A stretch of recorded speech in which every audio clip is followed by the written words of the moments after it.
যেতে নাহি মন চায় তারপরও ছেড়ে যেতে হয়, তাই না? মেয়েদের জীবনটা কেন জানি অদ্ভুত। মায়ের বাড়িতে এসেছি প্রায় ১ মাসের মতো, তারপরও ছেড়ে যেতে ইচ্ছে করছে না। মায়ের বাড়ি ছেড়ে চলে যেতে হচ্ছে আজকে। মা আমার জন্য কি কি দিল এবং আমার শাশুড়ি আম্মুর জন্য কি কি দিল, আর রাতের খাবারের আয়োজনে মা আমার জন্য কি রান্না করলো, সবকিছু নিয়ে থাকছে এই আজকের এই blog. So hello everyone, this is me Ruma from my page ছোট রাঁধুনি রুমা। সবাই কেমন আছেন? আই হোপ আপনারা সবাই ভালো আছেন। তো ব্লগটা শুরু করছি। এই যে দেখেন, শাশুড়ি আম্মুর জন্য কিছু শাকসবজি নিয়ে যাব। শাশুড়ি আম্মু অনেক পছন্দ করে গ্রামের এই শাকসবজিগুলো। আর আম্মু আমার জন্য হাঁস রান্না করছিল। এই যে দেখেন হাঁসটা, এবং হাঁসের কালারটা যেমনই হোক না কেন, তো খেতে কিন্তু অনেক মজা হয়েছিল। এই যে মাটির চুলার রান্না কিন্তু অনেক মজা। যারা যারা খেয়েছেন অবশ্যই কিন্তু কমেন্ট করে জানাবেন। আর শহরে থাকলে তো এরকম মাটির হাতের মানে মাটির চুলার রান্না খাওয়াই যায় না, মানে খাওয়াই হয় না। তো যাই হোক, মা এদিকে চাল ভাত ছিল, ভুট্টা ভাত ছিল, দেন হচ্ছে একটু মসুর ডাল ভাত ছিল, সব কিছু মিলে ছাতু বানাই দিবে আমার শ্বশুর আব্বুর জন্য, এবং এটা আমার ছেলের জন্য আর কি। মোটামুটি অনেকগুলো দিয়েছিল মা।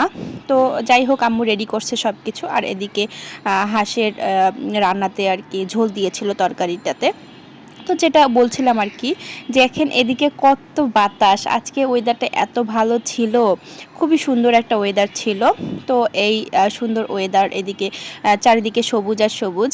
আর এদিকে আমি একটু শাক নেওয়ার জন্য আসলাম, একেবারেই ফরমালিন ছাড়া, মানে সার ছাড়া এই শাকগুলা। তো আমি একটু উঠাচ্ছিলাম শাকগুলা। এখানে আম্মু চাষ করছিল, কিন্তু গরু টরু খেয়ে ফেলছে, সবাই নিয়ে গেছে, গ্রাম এলাকা সবাই নিয়ে যায়। তো অল্প একটু ছিল, আমি হচ্ছে সুন্দর করে এই যে নিচ্ছিলাম দেখেন।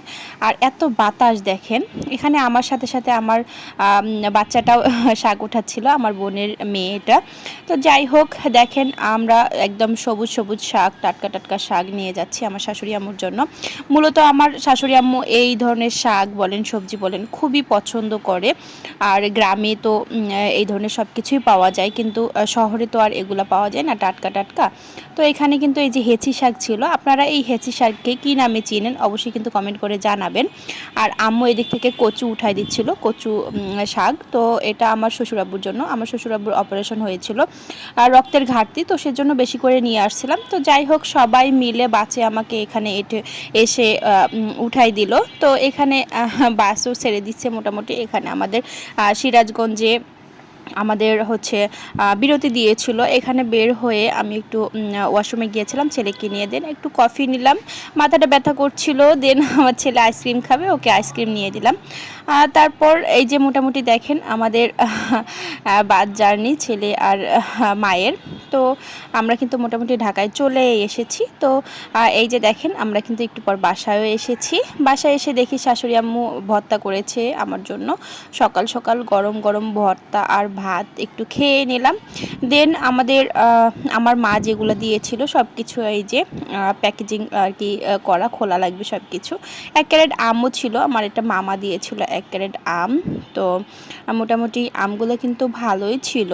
তো এই যে দেখেন, আমগুলো আনপ্যাকিং করছি। তো নিয়ে আসার যতটুকু ঝামেলা, তার চেয়ে বেশি ঝামেলা হচ্ছে বাসায় এসে সব কিছু আনপ্যাকিং করা, গুছিয়ে রাখা আমার মনে হয়। এই যে দেখেন, এখানে পটল দিয়েছিল আম্মু, কাঁচামরিচ দিয়েছিল। পটল মোটামুটি অনেকগুলাই দিয়েছিল, 6 কেজির মতো। তো কাঁচামরিচও দিয়েছিল, কারণ কাঁচামরিচ এর আগেও আমি এনেছিলাম, সেগুলো আর কি আমরা হচ্ছে ডিপের মধ্যে রেখে এখন পর্যন্ত খাচ্ছি, এখন পর্যন্ত আছে। তো অনেকগুলো শাক এনেছিলাম। এই যে এখানে কচু শাক দেখতে পাচ্ছেন, কচু শাকগুলো আমার শ্বশুরাব্বুর জন্য। কলা দিয়েছিল আম্মু, একদম ফ্রেশ কলা গাছ থেকে পেড়ে দিয়েছিল, প্রত্যেকবারই দেয়। মায়েরা চায় যে না, মেয়েদের কত কিছুই দিতে, তাই না? কিন্তু ঠিক উল্টাটা হয় শাশুড়ি মায়ের ক্ষেত্রে। কিন্তু আসলে দেখেন, মায়েদের মন, মানে দুজনেই তো মা, তাই না? কিন্তু ব্যাপারটা আসলে অন্যরকম হয় কিছু কিছু ক্ষেত্রে। এই যে দেখেন, আম্মু যে চাল ভাত ছিল, ডাল ভাত ছিল, সেগুলোর হচ্ছে ছাতু মোটামুটি আমাদের শেষ। আর কিছু কিছু সবজি আমার ননাসের বাসায় পাঠা দিচ্ছে, আম্মু নিয়ে যাচ্ছে, আমার ছেলে নিয়ে যাচ্ছে।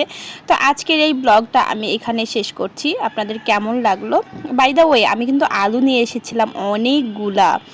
তো সবার কাছে বিদায় নিচ্ছি। সবাই ভালো থাকবেন, সুস্থ থাকবেন। আমার এই ব্লগটা কেমন লাগলো অবশ্যই কমেন্ট করে জানাবেন। Thank you.